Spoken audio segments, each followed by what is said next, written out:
अस्सलाम वालेकुम, hello dear friends, I hope you all are well.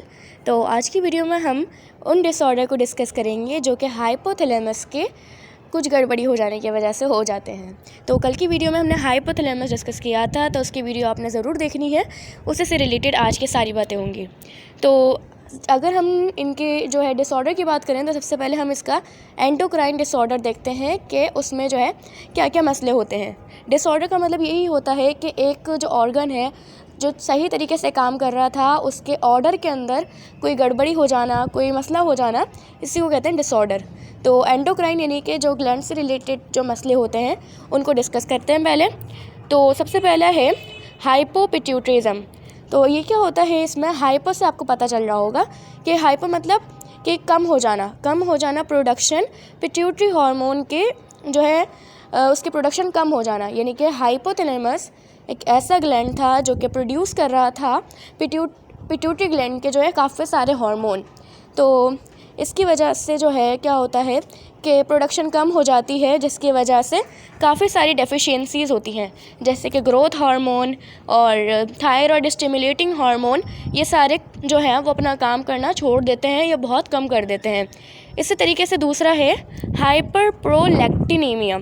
ये इससे हाइपर का वर्ड यूज़ हुआ है, तो हाइपर मतलब होता है कि ज़्यादा हो जाना। जो प्रोलैक्टिन हार्मोन है जो कि पिट्यूटरी ग्लैंड रिलीज़ कर रहा था, उसी की जो प्रोडक्शन है वो ज़्यादा हो जाना। तो अब इतना ज़्यादा मिल्क नहीं चाहिए, तो इसकी वजह से जो है काफ़ी सारे मसले होते हैं जो कि हाइपोथैलेमस के डिसऑर्डर में आता है। उसके बाद है थायराइड डिसऑर्डर। ये थायराइड डिसऑर्डर वो होते हैं जो कि थायराइड की वजह से होते हैं, क्योंकि हाइपोथैलेमस जो है वो थायराइड स्टिमुलेटिंग हार्मोन भी जो है वो प्रोड्यूस कर रहा था, इसकी वजह से थायराइड में भी डिसऑर्डर होते हैं। उसके बाद एड्रीनल इनसफिशिएंसी। अब एड्रीनल ग्लैंड का जो हार्मोन था एड्रीनोकोर्टिकोट्रोपिन, वो हार्मोन भी जो है वो हाइपोथैलेमस रिलीज़ कर रहा था, तो उसकी वजह से जो है एड्रीनल ग्लैंड के अंदर भी मसले होने शुरू हो जाते हैं। इसके बाद आते हैं रिप्रोडक्टिव डिसऑर्डर। रिप्रोडक्टिव डिसऑर्डर जो रिप्रोडक्टिव सिस्टम के अंदर मसले होते हैं वो, तो सबसे पहला है हाइपोगोनेडिज्म। हमने पढ़ा था कल की वीडियो में कि हाइपोथैलेमस जो है वो रिलीज़ कर रहा था फॉलिकल स्टिमुलेटिंग हार्मोन, उसको रिलीज़ करवाने वाला हार्मोन, यानी कि गोनेडोट्रोपिन जो हार्मोन रिलीज़ कर रहा था, वो वाला हार्मोन जो है वो अपनी उसकी प्रोडक्शन कम हो जाती है, जिसकी वजह से जो है प्यूबर्टी के अंदर यानी कि जो मैच्योरिटी होती है उसके अंदर जो है या तो फिर वो कम होती है या फिर बिल्कुल ही ख़त्म हो जाती है। उसके बाद इनफर्टिलिटी, यानी कि उसके अंदर जो रिप्रोड्यूस करने की जो सलाहियत होती है एक पर्सन के अंदर, वो भी ख़त्म हो जाती है। इसके बाद दूसरा है एमिनोरिया। एमिनोरिया जो है ये एक ऐसी डिसऑर्डर है जिसमें क्या होता है कि मेंस्ट्रुअल साइकिल जो है वुमेन्स में वो बहुत इरेगुलर हो जाती है या बिल्कुल एब्सेंट हो जाती है। उसके बाद है pre mature depletion of ovarian follicle. ये जब आप रिप्रोडक्टिव चैप्टर पढ़ेंगे तो उसके अंदर आपको इसको पूरे के पूरे अच्छे तरीके से डिस्कस करेंगे। तो इसके बाद आते हैं बाकी के, जिसमें आता है हाइपोथर्मिया या फिर हाइपरथर्मिया। हाइपो मतलब होता है कम हो जाना, हाइपर मतलब होता है बढ़ जाना। तो थर्मिया यानी कि टेम्परेचर के अंदर जो है बढ़ाव चढ़ाव। हमने जो है हाइपोथैलेमस के बाकी के फंक्शन में डिस्कस किए थे कि वो होम्योस्टेटिस को मेंटेन रख रहा था, लेकिन जब इसमें मसला हो जाएगा तो जाहिर सी बात है कि जो है टेम्परेचर है उसमें भी मसले होंगे और बाकी के सॉल्ट इंटेक, वाटर इंटेक में भी मसले होंगे। इसके बाद आता है ईटिंग डिसऑर्डर। ईटिंग डिसऑर्डर यानी कि जो एपिटाइट है, जो हमारी हंगर है, उसमें भी जो है डिस्टर्बेंस आ जाती है। कभी कभार क्या होता है कि ओबेसिटी हो जाती है कुछ लोगों में, कि वो ज़्यादा ओवर ईट कर जाते हैं, तो जो है उनमें ओबेसिटी हो जाती है। उसके बाद आता है स्लीप डिसऑर्डर।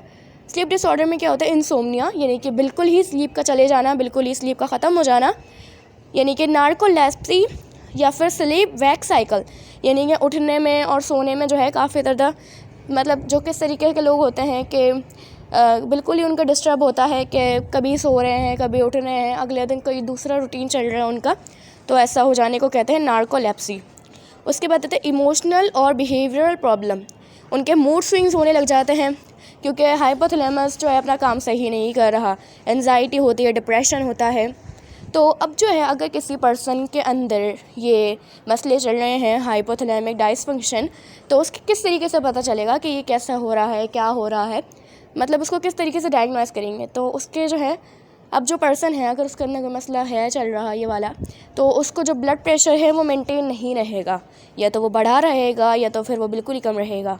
उसके बाद वाटर रिटेंशन यानी कि डिहाइड्रेशन हो रही है उसको, या तो उसको बहुत ज़्यादा प्यास लग रही हो या तो उसको प्यास ही ना लग रही हो। उसके बाद है वेट लॉस, उसका वेट या तो फिर कम हो रहा होगा बिल्कुल ही, या तो बिल्कुल ही बढ़ रहा होगा। उसके बाद इनफर्टिलिटी, मैंने आपको बताया ये डिलेड प्यूबर्टी। उसके बाद बोन हेल्थ जो है उसकी वो भी कम रहेगी, क्योंकि ग्रोथ हार्मोन जो है वो रिलीज़ नहीं हो रहा है सही तरीके से। मसल लॉस एंड वीकनेस हो जाएगी उसको, बॉडी टेम्परेचर में मसले होंगे। अब इसके जो है वो अलग अलग है ना जो ट्रीटमेंट है वो बिल्कुल है ना, मतलब आपके देखा जाता है कि आपके किस तरीके से कॉजेज़ हैं, किस तरीके से मसले हैं उसके हिसाब से। लेकिन जो है जो मोस्ट चलते हैं वो है सर्जरी या फिर रेडिएशन। अगर ट्यूमर है उसके लिए हार्मोन की मेडिटेशन दी जाती है, हार्मोन्स के लिए 6 हार्मोन्स की रिप्लेसमेंट की जाती है अगर प्यूबर्टी में डिलेड हो रहा है तो। उसके बाद है ना भूख के लिए जो है, एपिटाइट के लिए जो है मेडिटेशन दी जाती है, डाइटरी प्लान्स दिए जाते हैं, ओबेसिटी के लिए मेडिटेशन दी जाती है, थेरेपी दी जाती है, और बाकी लाइफ स्टाइल को जो है चेंज करने की काउंसलिंग की जाती है। तो this all for today. I hope कि आपको पसंद आई होगी। मेरी आवाज़ जो है वो आज काफ़ी ज़्यादा